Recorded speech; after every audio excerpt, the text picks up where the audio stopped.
but you can't maim the soul that easy. I mean, look at Patrick. I'm just saying, look at Patrick. He's another one. So let's listen to what this general had to say. Let's listen to the full report uninterrupted. Stolen from the American people. Retired Lieutenant General Thomas McInerney, who was formerly the Assistant Vice Chief of Staff of the U.S. Air Force, says two pieces of software called Hammer and Scorecard are being used by Democrats as a superweapon for voter fraud. People must understand that this software was used to overturn the 2020 election. The first time in the United States' history that massive amounts of cyber warfare have been used in our voting system. McInerney says the software was designed all the way back during President George W. Bush's first term in office. Hammer is a surveillance software developed by the CIA. The programmer was Dennis Montgomery. He developed this in 2003 to go after radical Islamists. Scorecard is a program that was developed for CIA that manipulates voting booths. McInerney explained Scorecard was intended to overturn elections in foreign countries to install leaders favorable to the United States. But then, under Obama, it was turned to an even more sinister purpose. Wait a minute. Wait a minute. Is this general saying what I've been saying for a long time? That we have been using specific software to install leaders in other countries that are favorable? Are we thankful for this general for coming out? Because if it's just little old Tory talking, it's not enough. Right? You see? Yeah, Ruth Bader Ginsburg knew. They all knew. All of them know. Everyone in the Senate knows. Everyone in Congress knows. All those clowns in the agency know. The DOJ knows. Like I told you guys, Richard Pilger said that name a while back. That guy's the head of election crimes. Why wouldn't he know? I mean, you've got to have an insight. Isn't it like that whenever you want to take, keep an operation going, you have your own guy in there? One reason why he stepped down Interesting. in so-called protest. Interessante. That was done by the Obama administration. Fucker's 2 weeks guilty. after Obama came in 2009, February 3rd to be exact, moved it out of CIA into a secret skiff in Fort Washington, Maryland. And then they started listing on U.S. citizens to include chief justices, prominent Americans, politicians, etc. When that happened, you mean after you got their passport data, you started spying on them to use the blackmail you had on them, right? Okay, I understand now. That's what he's saying. Dennis Montgomery, who invented the programs, became a whistleblower. Under former FBI Director James Comey and former CIA Director John Brennan, both Hammer and Scorecard were redesigned to target American citizens, specifically the left's political opponents like Donald Trump. This software is highly illegal, but with President Obama's blessing, these deep state operatives went to work on not only discrediting Donald Trump, but on undermining the 2012 and 2016 elections. The programs were countered in 2016, but now in 2020, they were successful and managed to sabotage the election of President. Wait a minute. What did they say? Did you guys hear that? We need to rewind that. What did they say? Oh, wait. You mean they did that to the 2012 elections and the 2016, but the 2016 one was mitigated? Yeah, that they know of. It's been happening for a lot longer than that. Sounds like, wait a minute. What do you mean the 2012 were fixed?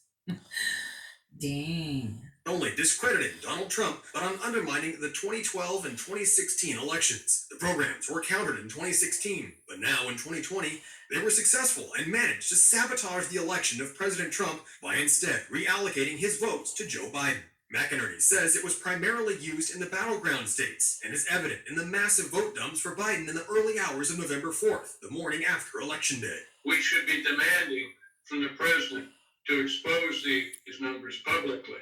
You see news networks like Fox that are ignoring all the mainstream media. They flipped on us. They do not want to hear it. They won't let people like me on, and they don't want to hear anybody mention it. They discount it completely. But we know it's right. He's right. It took me forever to get. Okay, I'm going to tell you dates now. So I did write it in an article with Perkins Coie. Robert Bauer actually crafted the executive orders that related to all this stuff, right? But I can tell you that every year, every single year from 2012 January until 2020, I would send an affidavit down to Congress to the same office, and no one did anything. I would provide them evidence, and no one did anything. I would tell them these things, and no one did anything. It's very interesting. Tell them things, not specifically what he's saying, because remember, for anything to happen, there's a lot of people. In a room, when you sit, you're either in the front and you can't see behind you, and then or you're the person all the way in the back and can only see forward but can't hear what's really being said. Or you may be on the left or the right, so you only see a certain view. There's a lot of POVs here, point of privileges. I want to use that leftist stuff, he, she, they. Point of privileges of perception, knowledge, and direction of this information. So if you think of it as a tactical perspective, right? If you've got the source at the front of the room, the person sitting on the left, the right, all the way in the back, in the middle, at the front, tells you a different story. Because the guy that's sitting all the way in the back in the center can pretty much tell you how many rows there were, maybe what colors people were wearing. He probably couldn't hear the source, but he could tell you the reactions of all those in front. You see what I mean? Whereas the person all the way in the front probably couldn't remember how many rows back there were, but he heard everything the source said. Another person that was sitting to the left maybe couldn't see the faces of those on, the right that were from center. Maybe couldn't see behind him. Do you see what I'm trying to say? I'm trying to make it as simple as possible so you get this. And this is how people can put together information. Now, there's a fine line of being complicit, ignorant, and knowing what's going on, which is a struggle. And I've said this before, I struggle with this too. But how do you tell? Like, could you imagine someone sitting there knowing this is happening? How can they tell someone if the president, the CIA director, DOJ, and everybody and their mother is involved? How do you tell? Do you go to CNN? I mean, if back in 2012 that happened, you would say go to the media, right? But obviously, if that person had knowledge of such shenanigans, they also knew that the media wasn't really the media, and that there is no First Amendment freedom of the press, because we have no freaking free press. And even though some of that press is what do you guys call it? White hat, right? That's what you guys call it, right? It's still a hijack. It's still a freaking hijack. Now, let's finish this interview. And so today's show, I want to end with something that I want to take you back to. It's true because we watched it being prepped. They used it in the primaries. McInerney believes if not for vote tampering, this would have been an overwhelming win for President Trump, but that this information must be given to the right judges so they can act on it, and quickly. If that doesn't happen, he predicts it could have dire consequences for future elections. If Republicans lose this election, they will never win another one again. It will really be hammer and sickle, and that flag of Russia and the Soviet Union and communism will be flying in the United States. China and Russia and others will own us. Pearson Sharp, One American News. I feel bad that the general thinks that pandering the notion, and he's not pandering it more so, that's the wrong word, I misspoke. He's trying to wake them up and say, guys, if you don't do something, you're not going to be elected. But, I guess maybe that's a way of him hoping that some Republicans are really conservatives and care about the nation, and that's not the case. That is not the case. They're all in on it. They're all in on it. Ask me. I've seen some of their passports. So, um, before I take you back to something that I wanted, you know what? I won't talk about that. I want to end this with John Brennan, my favorite, being on the news yesterday on MSDNC discussing the pardon of our General Flynn. Now, this is pretty interesting. I am going to just let you watch it and tell me what you think if you missed it.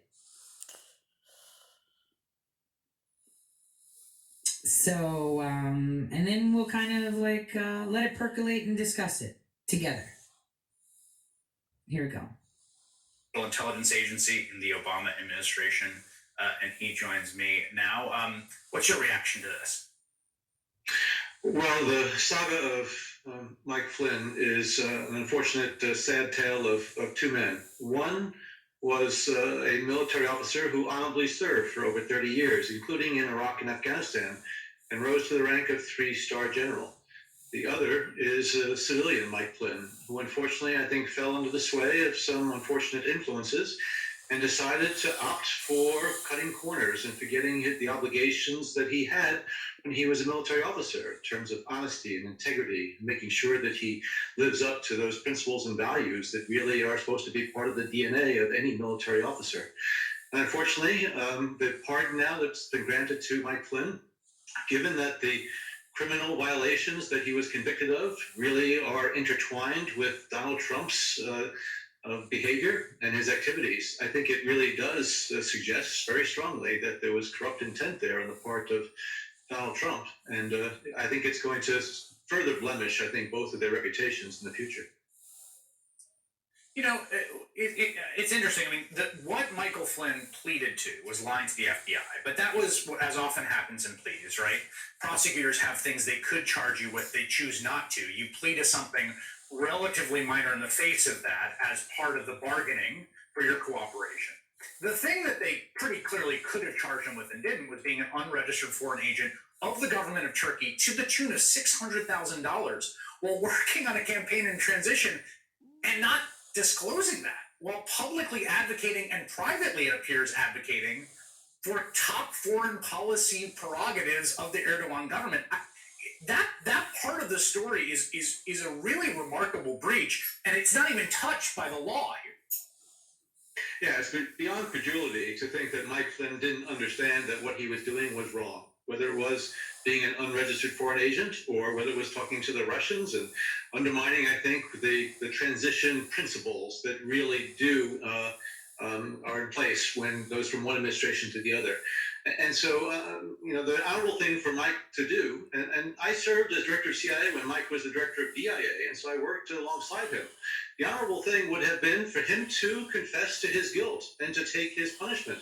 And maybe at some point in the future, a sentence would have been commuted or whatever. But the way this has been done, Do the same thing, Brennan. Mike, unfortunately, has tried to You're corrupt as shit too. avoid these charges and avoid responsibility Flynn. that he really should take. Again, as Nothing a wrong with Flynn. former, very, very senior member of the U.S. Army, as well as a national security advisor. This just sends a very, very bad signal, not only to Americans, but also to folks around the globe, that this type of activity and behavior is taking place in our government in 2020. Brennan's got a lot of skeletons in his closet. What do you think about this window we're in right now? The period of time now where there's, constitutionally, there's a gap between election day and the swearing in of new president.